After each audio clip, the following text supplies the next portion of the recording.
to Jenemie-April-Shiela. I am Jenemie-April-Shiela. I am Jenemie-April-Shiela. I am April-Shiela. We are the business students of Surigao State College of Technology, Malimunong Campus. Today, we're going to tackle about Uncle Tom's Cabin by Harriet Beecher Stowe, Chapter 7, The Mother's Struggle. First, we would know the background of the author. Harriet Beecher Stowe was known as Harriet Elizabeth Beecher Stowe. She was born on June 14, 1811 and died on July 1, 1896. She was an American abolitionist and author.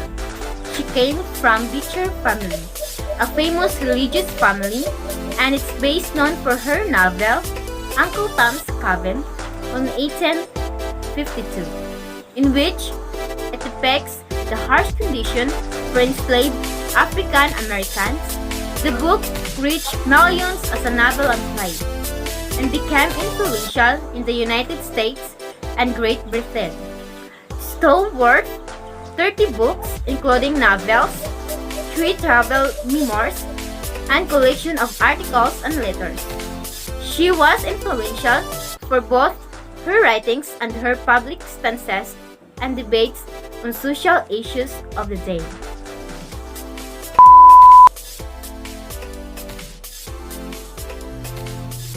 The settings of Uncle Tom's Cabin is in the American South, or Kentucky and Louisiana, then in Canada.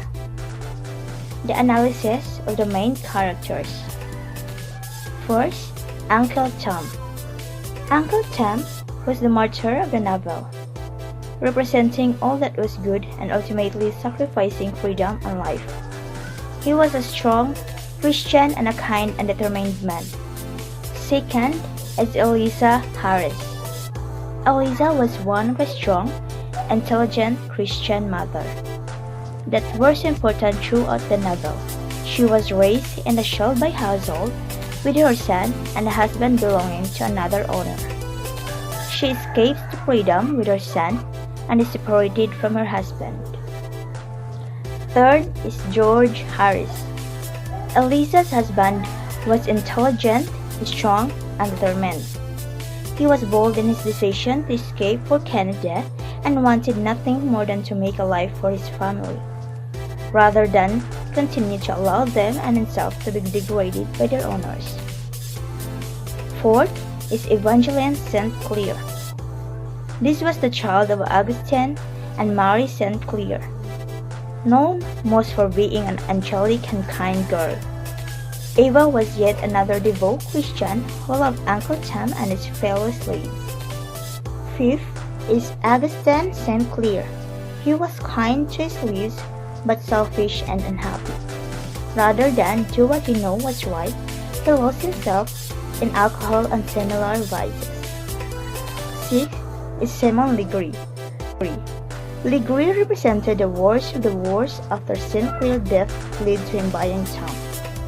He was sadistic and evil, unrelenting in his punishment of Tom for his strong and dignified demeanor. He wanted to break his ribs, always did. Seventh is Adolphe. He was a mulatto man and one of the St. Clair slaves. He was similar to a butler, distinguishing himself from the other slaves by mimicking the elegance of the St. Clairs. Eighth is Amaria. This is a Quaker who decides to carry Locker home and take care of his wants after the standoff. The ninth is Andy. He is the young slave who discovers Eliza and Henry's disappearance. Working together with Sam, he decides to delay the search party. The 10th is Senator John Bird. He breaks the law to help to Harris, placing his wife aimlessly. 11. Mrs. Mary Bird. Another strong mother. She was a moral, kind woman who empathized with Harry's situation. She was highly opinionated, empathetic, and strongly opposed to the cruelty of slavery. 12. Cassie, a beautiful woman. Cassie ended up being owned by Colo Legree after a series of awful circumstances. 14. The last of the main character is Michael Cruz. Michael Cruz rode a Greek horse to one George family and was helping them that Walker and Mars are following them. Let's move on to the summary of Uncle Tom's Cabin, Chapter 7. When Eliza leaves Uncle Tom's cabin, she feels desperate and lonely, and tortured by a maternal sense of panic for her imperiled child. She prays to God and travels throughout the night, finally reaching the Ohio River, the barrier between the south and the north. Springtime ice covers half of the waterway, preventing the river's ferry from running. From the window, she gazes out at the river, desperately longing to cross. Back at the Shelby farm, Aunt Chloe prefers the meal at the most leisurely pace possible, in an attempt to delay the chase. Finally, around 2 o'clock, the search party embarks. Andy and Sam, two of the younger slaves, serves as Hallie's escorts. The young slaves trick Hallie into following a route that Eliza would not have taken. Hallie is slowed down considerably, but he finally makes it to the town on the river. 45 minutes. Eliza has laid Harry to sleep in the rented room. Sam sees Eliza standing in the window and allowing his hat to be blown off, shouts as if in surprise. With this action, he alerts her to the presence. She throws open the door to her room, which faces the river, grabs Harry, and leaps over the rushing current onto a raft of ice. She springs from one chunk of ice to the next, oblivious to the pain and cold, until she reaches the other side. A man on the other side helps her up. Eliza recognizes him as Mr. Sims, the owner of a farm not far from her old home. He first to offer her shelter himself, but points out a house where she will receive aid. The analysis and themes on Chapter 7, The Mother's Struggle.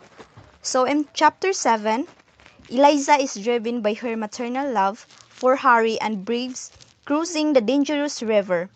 Eliza and Harry, being slaves or mixed parentage, are not suspected of being fugitive because they appear as almost white. Thus, the tavern keeper or anyone else whom Eliza comes across never questions her motives for escape. Stylistically, the author directly tries to arouse the reader's sympathy for Eliza's plight. Harriet Beecher Stowe addresses us by asking, "If it were your Harry, mother, or Willie that were going to be torn from you by a brutal trader, how fast could you walk, whether for white or black?" Stowe maintains that feelings of humanity and family must outweigh the material concerns of slavery. The author also employs suspense at dramatizing. Eliza running and jumping across the river, holding the reader's attention through the story action. At the Shelby plantation, Uncle Tom demonstrates his power of faith and forgiveness. While the other servants curse Hallie, Tom pities the state of trader Saul. Tom ever forgives Mr. Shelby for selling him. Knowing that his master is in financial trouble, Tom is willing to sacrifice himself for the good of the plantation. So the theme of sacrifice is important here and will appear again in the book. Tom can be considered as a Christ-like character like Christ. He is humble, pious, and forgiving. Tom is also willing to sacrifice his own comfort and his life for the sake of everyone else. So the main theme of this chapter is the bond between a mother and her child. Another important theme is Eliza's reliance upon God.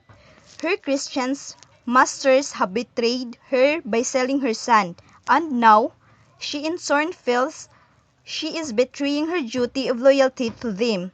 Nevertheless, her love for her son outweighs all other commitments, and so Eliza is transformed from a passive, unquestioning servant to a defiant and courageous woman. Thus, the only help she can now trust is divine intervention, as Stowe reveals through the prayers Eliza utters as she runs. Lord, help! Lord, save me! Ended. The details of Eliza's flight are quite melodramatic. Thank you for watching! Hope you learned something. Don't forget to like, subscribe, And hit the notification bell. Thank you and God bless!